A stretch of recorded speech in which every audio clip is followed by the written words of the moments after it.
Tema kita membahas kurban season kedua atau part kedua. Ya, kemarin saya sempat catat juga bahwa yang sudah kita bahas adalah yang pertama kurban arisan atau patungan. Sudah kemarin surat Al-Hajj ayat 36 yang terkait ada.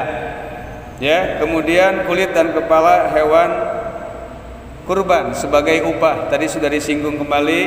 Kemudian kurban nadar atau sunnah. Baik, saya tekankan kembali, kurban sunnah atau kurban nadar. Kurban nadar itu kan tadi dagingnya tidak bisa dimakan.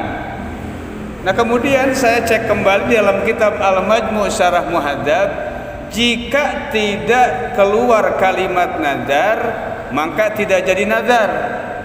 Ada satu pendapat ulama yang mengatakan jika seorang tersebut membawa kambing, kemudian kambingnya ditanya, "Bang, bawa apa?" "Bawa kambing." "Buat apa?" "Buat kurban." Maka menurut satu pendapat ulama jatuhnya nadar dan dagingnya tidak bisa dimakan atau tidak boleh meminta Tapi pendapat kedua dikatakan tidak termasuk nadar karena beliau tidak mengatakan saya nadar untuk korban daging ini, untuk korban hewan ini. Baik, ketika berpendapat bahwa ini adalah nadar, maka bisa mensiasatinya dengan kalimat seperti ini agar kita bisa merasakan dagingnya. Ketika kita beli hewan kurban, kemudian ditanya buat apa? Buat kurban, masuknya nadar menurut salah satu pendapat ulama. Nah, ketika memberikan hewan kurban ini ke panitia, Pak Kiai, Pak Ustadz, tolong saya kurban apa ini? Hewan kurban ini saya niat untuk berkurban. Kemudian dagingnya saya serahkan semua terserah panitia. Dagingnya semua terserah panitia. Nah, ketika itu kan sudah jadi milik panitia, sudah jadi milik ustadz. Walaupun dijual sekalipun halal oleh ustadz, nanti si ustadz biasanya pengertian memberikan daging kembali, itu boleh. Karena sudah tamlik menjadi milik ustadz, sudah tamlik menjadi milik panitia. Makanya ketika menyerahkannya bilang begitu, "Ustadz, saya niat kurban ini, daging semuanya, kepalanya terserah Pak Ustadz, terserah panitia." Nah, ketika panitia itu memberikan sudah jadi milik panitia. Jadi bukan mengembalikan daging kurban dia, tapi ini hadiah dari panitia. Paham nggak? Insyaallah. Jadi kurban nadar sekalipun boleh kita makan dagingnya. Caranya ketika ijabnya mengatakan semua terserah panitia. Boleh. Hukum berkurban kemarin sudah dibahas menurut 4 madhab. Yang kemudian satu hewan kurban untuk seluruh keluarga. Kemarin sudah dibahas juga. Sudah. Yang belum dibahas penjelasan ini menjual kulit kurban. Kemudian dipakai konsumsi atau untuk kas masjid. Ini sering terjadi nih, makanya saya bukukan pertanyaan ini sebelum ada yang bertanya saya bukukan karena ini tiap tahun pasti ngulang. Tiap tahun pasti. Baik. Ketika si panitia ini menerima uang sapi biasanya yang rata-rata idealnya 21 juta, betul? Kemudian dibelikan sapi ini harganya persis 21 juta. Harga 21 juta. Setelah dibelikan, kenapa penjual sapi ini memberikan uang kompensasi ke panitia? Ngasih 500.000. Itu sudah milik panitia. Itu milik panitia. Walaupun nggak diberikan buat beli kresek, buat konsumsi, itu sudah hak.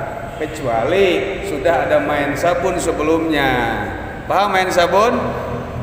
"Pak, nanti di-up dulu ya harganya 21, nanti Bapak ngasih ke saya 500.000." Itu nggak boleh. Tetap jadi milik untuk konsumsi kurban. Tapi sebelumnya ketika tidak ada kontak-kontakan, ketika tidak ada perjanjian dengan si penjual sapi atau penjual hewan kurban, tiba-tiba dia ngasih 500 atau 1.000.000, maka uang 500 dan 1.000.000 ini milik si panitia. Dan milik yang ngasih tahu hal ini berarti saya bagi 2. 50-50 ya.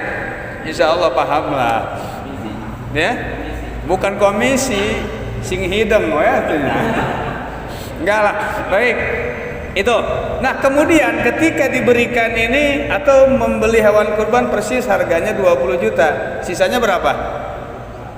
Nah, 1 juta. Maka termasuk hewan kurban ketika dijual kulitnya, maka Imam Haromen dikutip oleh Imam Nawawi dalam kitab Al-Majmu', ya, beliau menukil dari pendapat pengarang kitab At-Takrib, bukan Takrib, At-Takrib, ada pendapat yang langka, ada pendapat yang dhaif yang memperbolehkan menjual kulit hewan kurban. Tapi wa yusarrafu musarrafal udhiyah, dialokasikan, digunakan untuk kepentingan kurban. Contoh, buat beli konsumsinya panitia. Kemarin kemasuk request bagaimana kalau sisa uang itu dibelikan kaos panitia, seperti supaya ketahuan panitia pakai kaos seragam, logonya atau sablonnya gambar mbe atau gambar sapi atau gambar un. Nah, itu termasuk kepentingan atau yang berkaitan dengan kurban, berarti hukumnya boleh. Berarti hukumnya boleh, karena masih berkaitan dengan kurban. Yang nggak boleh sisa kurban dimasukkan ke kas masjid, karena masjid ini tidak ada hubungan dengan kurban. Tidak boleh dimasukkan ke keropak jariah masjid, karena ibaratnya wa yusarrafu musarrafal udhiyah, dialokasikan, digunakan untuk kepentingan kurban. Paham sampai di sini? Nah, kalau untuk kurban ya kurban, masih ada lebihnya, beliin minyak, kirim ke fakir miskin. Yang tadi dikasih daging buat gorengnya, buat beli gasnya, itu lebih. Pokoknya semua dihabiskan untuk hal-hal yang berkaitan dengan kurban. Karena kurban ini adalah terkecuali sisa uang 1 juta buat beli kresek sudah, buat konsumsi sudah, lebihlah 500.000. Yang patungan sapi 7 orang kita kumpulkan kembali, Pak masih ada sisa 500.000, gimana? Terserah Pak Ustadz saja, itu boleh dimasukkan ke kas. Dengan catatan yang patungan itu kita hubungi kembali bahwa ini ada kelebihan uang 500.000, bagaimana kalau dimasukkan ke kas masjid? Paham? Nah, berarti cek bahasa Sunda mah naon ge kudu aya basa. Ya, entar kolot baheula sok naon? Naon oge kudu aya basa mah teu mayar ieu kan gitu kolot baheula, geus aya mararaot. Ya, jadi yang paling penting adalah akad. Ketika kita memulai satu akad, sigotnya yang terpenting. Sigot yang terpenting. Akad nikah pun yang terpenting ijab kabul, mudah enteng diucapkannya. Tapi wa akhadna misaqan ghaliza, berarti kalian sudah mengambil perjanjian yang sangat berat. Saya terima nikahnya. Nah, ini pun sama. Ketika kalian sudah dipercaya jadi panitia kurban, gampang, siap saya jadi panitia kurban, ngomong mah gampang.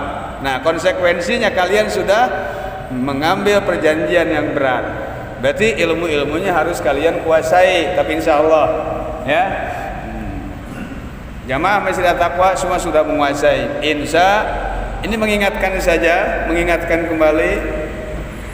Baik, sudah clear ya masalah sisa uang kurban dipakai konsumsi atau dipakai kaos atau dimasukkan ke kas masjid. Kelanjutan korban di sekolahan sudah dibahas belum? Ya, kurban di sekolahan yang siswanya kemudian dimintain dananya per orang per siswa 50.000. Itu niat sedekah saja.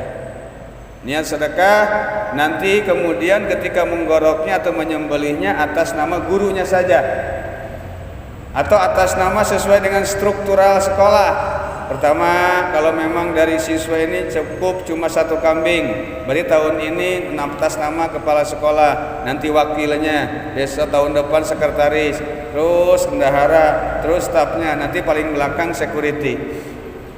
Nah, berarti security paling terakhir karena strukturnya paling bawah, resikonya paling gede, tapi paling belakangan. Hati-hati. Terus kemudian bagaimana ada kurban hadiah dari satu perusahaan? Ini sering terjadi juga, benar nggak? PT Alga ngasih misalnya ke Masjid Jami At-Taqwa. Dari siapa? Dari perusahaan, kan nggak jelas. Ini hadiah saja. Ya sudah. Berarti ketika ada hadiah sesuai dengan struktural masjid. Yang pertama DKM-nya dulu. Berarti tahun ini kurban untuk DKM. Bagi dua, 50-50. Iya, sama yang nyeritainnya tuh. Kalau memang sapinya satu, terserah itu buat keluarga DKM, boleh itu. Tahun depannya ada lagi perusahaan yang hadiah kurban ke masjid ini, berarti siapa? Penasehatnya. Nah, tahun depan penasehat duanya, tahun depan sekretarisnya, tahun depan bendaharanya, tahun depan marbotnya. Begitu. Jadi boleh. Semua yang saya sebutkan tetap kena fee 50%. Oh enggak lah. Yang jelas itu nanti cara menggoroknya ya sudah saya terima. Tapi begini, ketika satu perusahaan memberikan satu hewan kurban dengan kalimat ini kurban perusahaan, ya sudah, nanti caranya DKM atau yang berkuasa di masjid ini bukan udah Pak hibah saja, udah Pak hibah saja ke masjid ini, bahasanya begitu. Nanti kita cara kalimatnya digeser, namanya kilah. Sudah Pak, jangan kurban, sedekah saja, hadiah saja untuk warga di sini. Warga di sini. Ya sudah, milik saya saja DKM, nanti DKM boleh.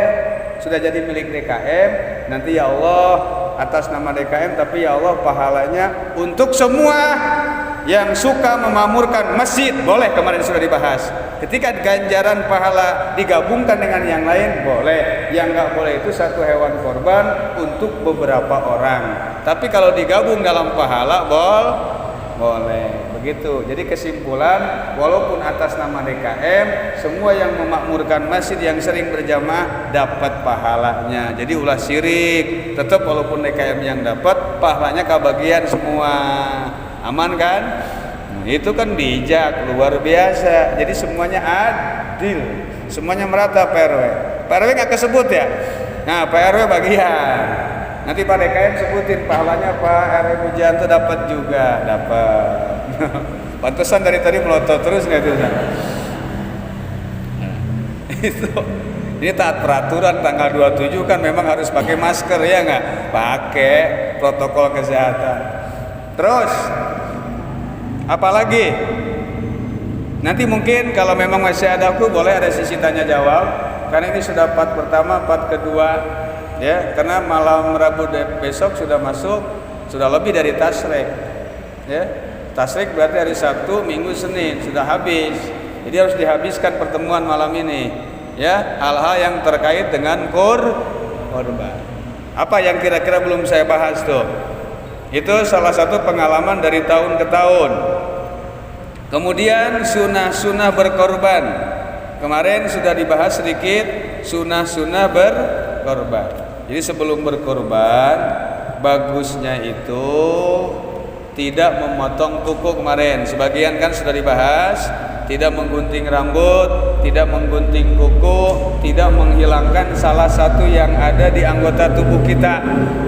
Itu sunnahnya mengalungkan, memberikan kalung kepada hewan kurban yang akan kita sembelih. Terus sehari atau 2 hari sebelum mau disembelih, bawa tuh kambing ke rumah kita. Tujuannya berarti sunnah kalian memang benar-benar niat untuk berkurban. Jadi nggak dititipin ke penjual pas mau hari H baru dibawa, tidak. Sunnahnya sehari sebelum disembelih, nah, taruh dulu di rumah kita. Ketika terdengar suara me, sunnah membaca takbir. Me, Allahu Akbar. Mo, Allahu Akbar. Tiap malam dia me, Allahu Akbar, Allahu Akbar, Allahu Akbar. Itu syiar agama Islam. Itu.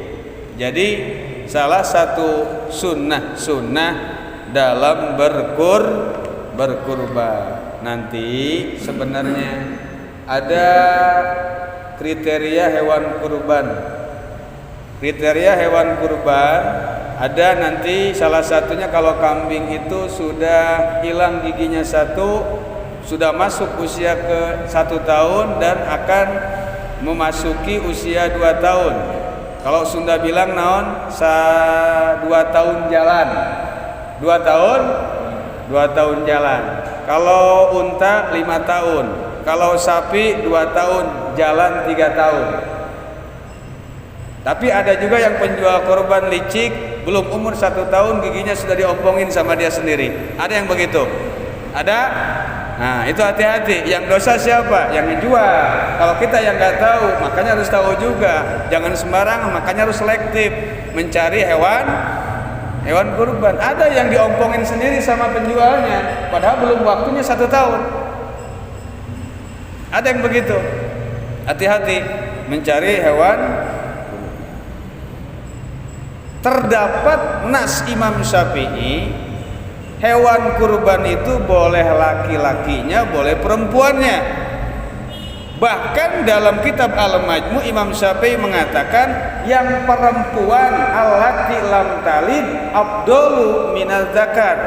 Perempuan yang tidak pernah melahirkan, dalam bahasa kita majir, itu lebih bagus, lebih afdal daripada yang laki-laki. Kenapa? Karena makin gemuk isinya, dagingnya semakin banyak. Karena dalam kurban ini yang dilihat adalah dagingnya. Bahkan tidak memenuhi kriteria ketika ketika hewan kurban tersebut pincang, matanya buta sebelah atau kedua matanya buta sebelah. Karena itu mayun kisul lahma, sesuatu yang bisa mengurangi daging.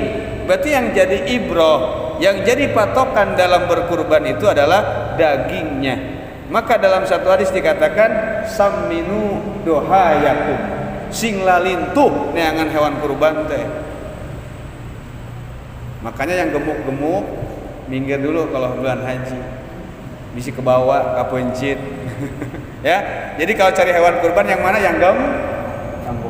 Kalau punya rezeki kambing yang harga 5 juta, sapi yang harga 40 juta. Kan di depan ada tuh 19 sampai 40. Cari yang 40. Kalau ada rezeki, gimana yang butiti ya.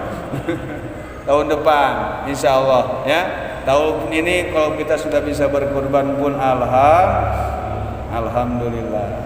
Jadi itu tujuannya kenapa nggak boleh yang pincang. Kalau telinganya patah, itu juga sama, bisa mengurangi daging, maka tidak masuk kriteria. Tapi kalau bolong sedikit saja, ada bolong dikit, kambingnya mantan preman atau preman pensiun, ditindik di telinganya, itu cuma bolong saja boleh. Kata Imam Syafi'i boleh, dan semua sepakat. Terus jika hewan tersebut sudah menjadi nadar hewan ini untuk kurban, belinya H-2 atau H-5, ditaruh di rumah, tanduknya patah, sudah beli diseruduk atau menyeruduk pohon, akhirnya patah, maka kata Imam Syafi'i tidak usah diganti, karena waktu beli kita sempurna, karena patahnya itu ada di tengah-tengah. Tapi menurut Imam Ahmad bin Hanbal tetap wajib diganti. Kita ngambil mana? Imam Syafi'i, karena kebetulan madhab, bukan kebetulan, karena memang madhab kita berarti nggak usah. Ayah apa nunggu dicangcang nyuruduk gue kena tangkal, bener tak? Ada beleduk gue, akhirnya patah tanduknya, maka nggak usah diganti. Menurut pendapat Imam Syafi'i yang dianut oleh mayoritas madhab Syafi'i di Indonesia. Itu ya. Jadi salah satu kriteria yang harus kita bahas di sini tadi yang berkaitan dengan dagingnya, kriteria-kriteria dan lain. Bahkan di sini dikutip oleh Imam Nawawi, afdolnya itu kurban menyembelih sendiri, wal mustahabbu ayyudohiya binafsih. 5 ruwiya an Anas bin Malik. Dalilnya hadis Anas bin Malik, doha Rasulullah SAW kibas sayan amlahain binafsih. Rasul menyembelih 2 kibas sendiri. Tapi ada riwayat lain dari Imam Jabir. Ini menandakan bahwa Rasul tidak jumud, bahwa Rasul tidak kaku. Rasul menyembelih kurban di 1 tahun pernah menyembelih sendiri semua. Tapi di tahun lain Rasul menyembelih kurban sebanyak 63. Atau alian, kemudian diberikan ke Ali sisanya. Maka dalil ini menunjukkan boleh mewakilkan menyembelih kurban kepada orang lain. Nah, dalil fikih boleh. Fa ini istanaba Yahudiyan au Nasroniyan jaza. Jika mewakilkan kepada Yahudi, kepada Nasrani sah. Boleh. Ketika saya ngebahas ini ada jamaah yang japri saya, Ustadz, saya nggak ngerti kok boleh orang kafir nyembelih. Di sini ibaratnya wa yustahabbu tasmiyah, disunahkan menyembelih kurban membaca bismillah. Berarti membaca bismillah saat berkurban bukan wajib, tapi sunnah. Orang kafir nggak baca bismillah sah. Kalian tahu nggak? Daging ayam, daging sapi, daging kambing yang suka dibeli di pasar, siapa yang nyembelih? Apakah orang muslim semua? Mesin. Apakah mesin baca bismillah? Berarti menandakan memang bismillah ini bukan wajib tapi bukan pakai malohok. Ya memang sunnah. Di sini maka saya bilang dalam kitab Al-Majmu semua pun mengatakan wa yustahabbu, disunahkan. Disunahkan. Jadi nih, fa ini istanaba Yahudiyan au Nasroniyan jaza. Karena memang di sini pangkatnya, bahkan kemarin sudah disinggung juga, jika kita berkorban untuk mayit, untuk keluarga yang sudah meninggal boleh, walaupun tidak wasiat. Ada pendapat ulama yang membolehkan walaupun mayitnya tidak wasiat tetap boleh. Tadi juga ada yang bertanya, kebetulan saya baru punya anak 1, belum akekah, bagus akekah dulu atau korban dulu? Bagusnya akekah. Tapi sebelum menyerahkannya, ya Allah saya niat hewan ini untuk akekah dan kurban. Tapi ketika memasrahkan ke panitia sudah akekah saja, maka kedua pahalanya dapat. Paham? Kalian mau masuk masjid, pas sholat Jumat datangnya lambat, sunnahnya kan membaca, sunnahnya adalah sholat tahiyatul masjid dulu, baru sholat qobliyah. Berhubung waktunya mepet, kalau sunnah qobliyah tahiyatul masjid dulu, kemudian qobliyah, imam keburu naik mimbar, maka di situ niat saja sunnah qobliyah, maka secara otomatis tahiyatul masjidnya pun dapat. Pendapat siapa ini? Pendapat Imam Syamsul Romli, dikutip oleh Syekh Nawawi dalam kitab Muraqil Ubudiyah. Jadi Syamsul Romli pendapatnya enteng.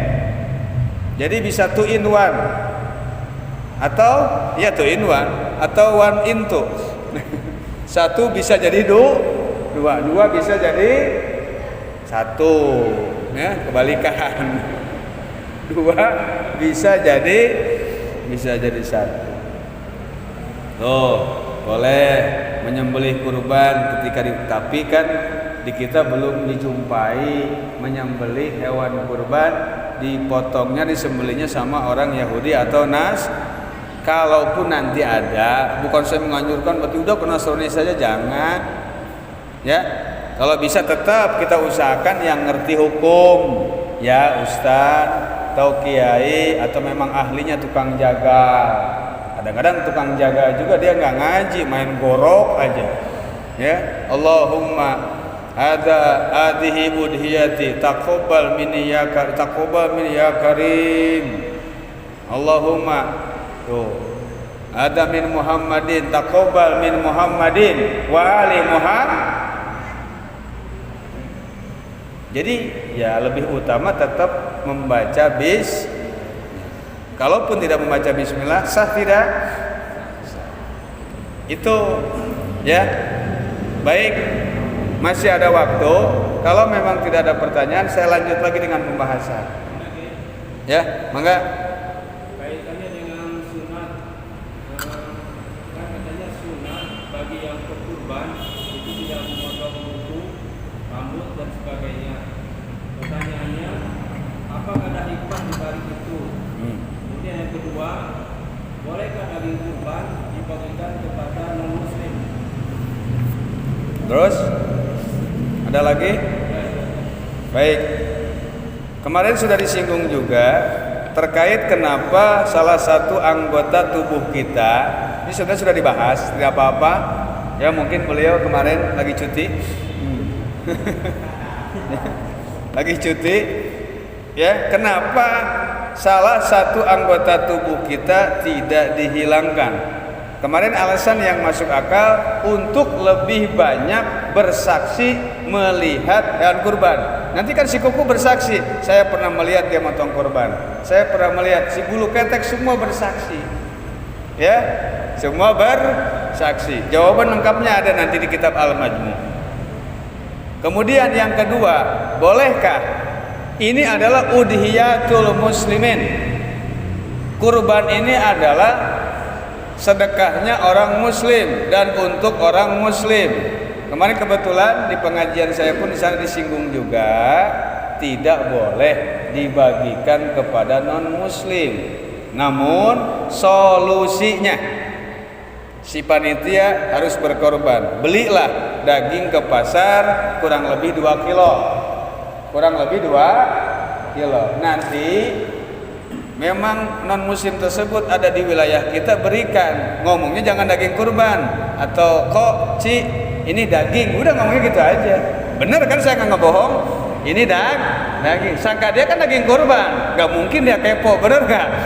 Nah enggak, makanya solusinya begitu. Kasih daging tapi bukan daging yang di hewan kurban Pak RW. Tapi Pak RW keluarin kasnya nih ya.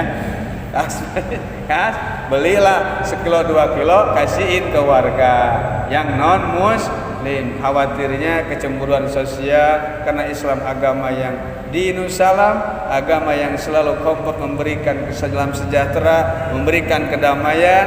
Maka belilah 1 kilo, berikan kepada non muslim. Ketika ngasihnya ngomong apa? Ini dagingnya, udah tuh ini daging, udah gak usah ngomong ini daging kurban, ngebohong berarti kita. Kalau kita ini daging kurban tapi belakangnya tapi bohong, bahaya ini. Jangan, tapi tetap benar ini daging, tapi benar, memang benar itu daging, ya kan? Bisa dipahami? Harus paham. Jadi memang saking nggak bolehnya daging kurban dibagikan kepada non. Makanya kebagi 3, sepertiga buat kita, sepertiga buat fakir, sepertiga orang kaya. Orang kaya ketika dapat daging kurban haram dijual. Orang fakir ketika dapat daging kurban, dapat distribusinya dari RT ini, dari RT ini. Orang fakir boleh dijual. Paham? Kalau orang kaya, orang mampu dapat daging kurban nggak boleh dijual. Tapi orang miskin boleh. Saya dapat 5 kresek nih, kebanyakan. Saya mau beli nasi aja, mau beli berasnya, dijual nih. 1 kreseknya 20.000, saya mau beli beras 2 liter, boleh. Tuh. Ada lagi? Ya, silakan. Ya. Enggak. Jadi mengenai apakah ada arahan tidak hukum Baik. dari panitia untuk yang mau berkorban, karena kan memang kadang-kadang tidak kumpul itu wajib ya jadwalnya untuk perihal keagamaan. Ya. Maksudnya laras itu pertama, terus yang kedua, apakah misalkan bila tidak kumpul itu tidak misalkan diwakilkan, misalkan diwakilkan, otomatis kan menerima kurban itu dia yang harus memotong hewan kurban itu kan, ya kan.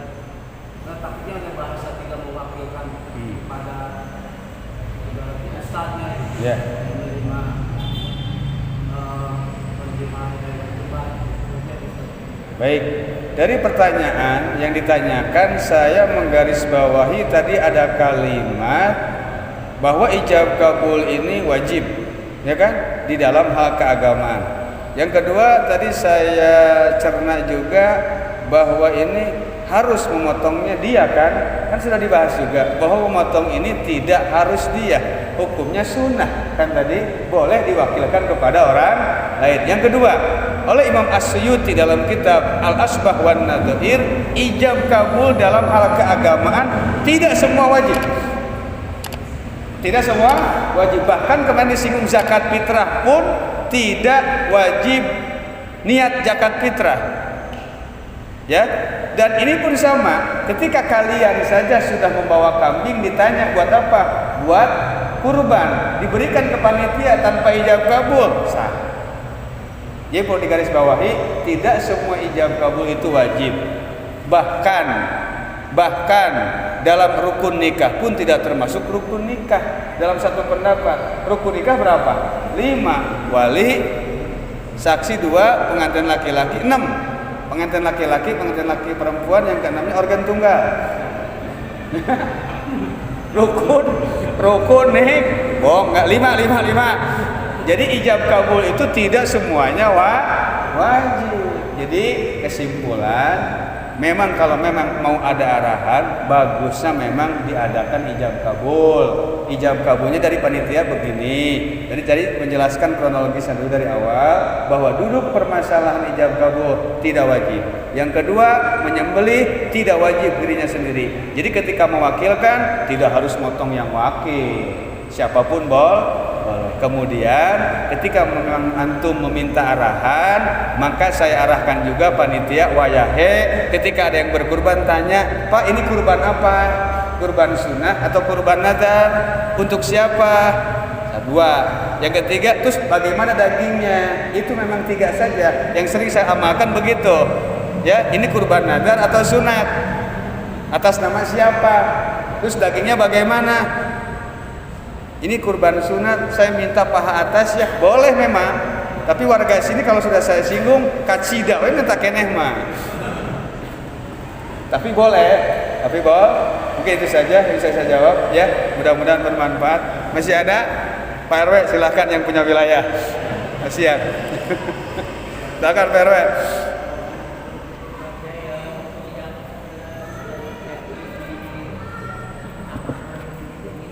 Ya.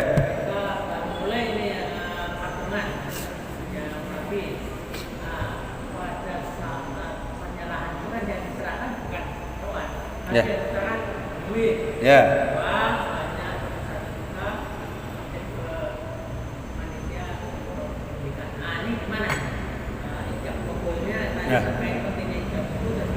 Ya.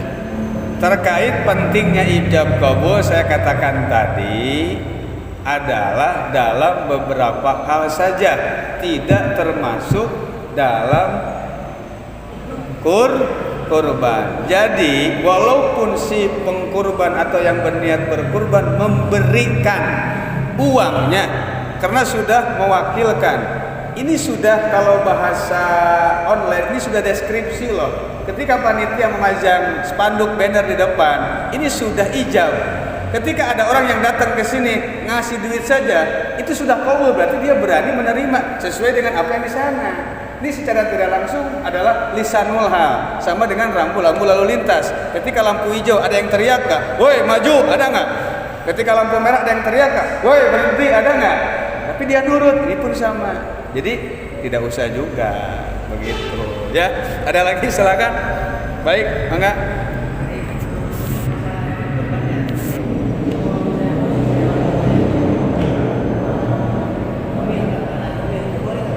Baik. Hewan kurban dalam keadaan hamil, jika memang niatnya kurban nadar, maka harus disembelih yang di dalam perutnya juga. Nah, double itu. Kalau memang sunat jangan. Sunat jangan include semua keseluruhan. Ya, itu kan yang bertanyakan. Ya, silakan. Ada lagi? Ya, mangga. Ya. Kurban, titipan kurbannya 1 hari sebelum H-1. Ya. Pada saat akan dipotong, kurbannya hati. Ya baik. Itu kan sudah diwakilkan ke panitia. Baik, ini hal-hal yang memang mungkin terjadi saja. Baik, kalau menurut pendapat Imam Nawawi, kalau ngambil di Fatwa Nawawi, kalau hal-hal yang belum terjadi itu sebenarnya jangan dijawab. Kalau memang sudah terjadi itu boleh kalian jawab. Nanti kalian akan terjerumus di hal-hal yang sesuatu yang belum pasti. Ini salah satu pendapat Imam. Nah, baiknya kira-kira Pak DKM atau Pak Penasihat saya jawab nggak kira-kira nih? Sebabnya belum terjadi soalnya. Ada yang pernah dengar nggak? Ada yang pernah dengar nggak? Ya sudah nggak saya jawab kan. Saya juga berdalil dari saya apa? Dari saya Imam Nawawi. Saya nggak berani melangkahi dia. Kalau sudah terjadi, ada yang kejadian saya jawab. Siapa saya mau ngalahin Imam Nawawi gitu loh. Kata Imam Nawawi angkat tangan. Kalau belum terjadi saya jangan. Sering saya ditanyakan seperti itu. Lamun kejadian, awewe runuh, terus kieu yakin suaminya sudah mati. Dia nikah lagi. Sudah nikah lagi, 2 hari nikah, suaminya datang lagi, bagaimana? Kejadian encan, hayang ngejawab nage, enggak, lamun, ya, enggak apa-apa Kang Firman, bagus. Ini salah satu ilmu juga buat kalian semua, mudah-mudahan bermanfaat. Masih ada waktu Pak RW? Berapa menit lagi? 1 menit ya, sudah persiapan wudhu ya. Ada? Oh ada, mangga tuh. Maju.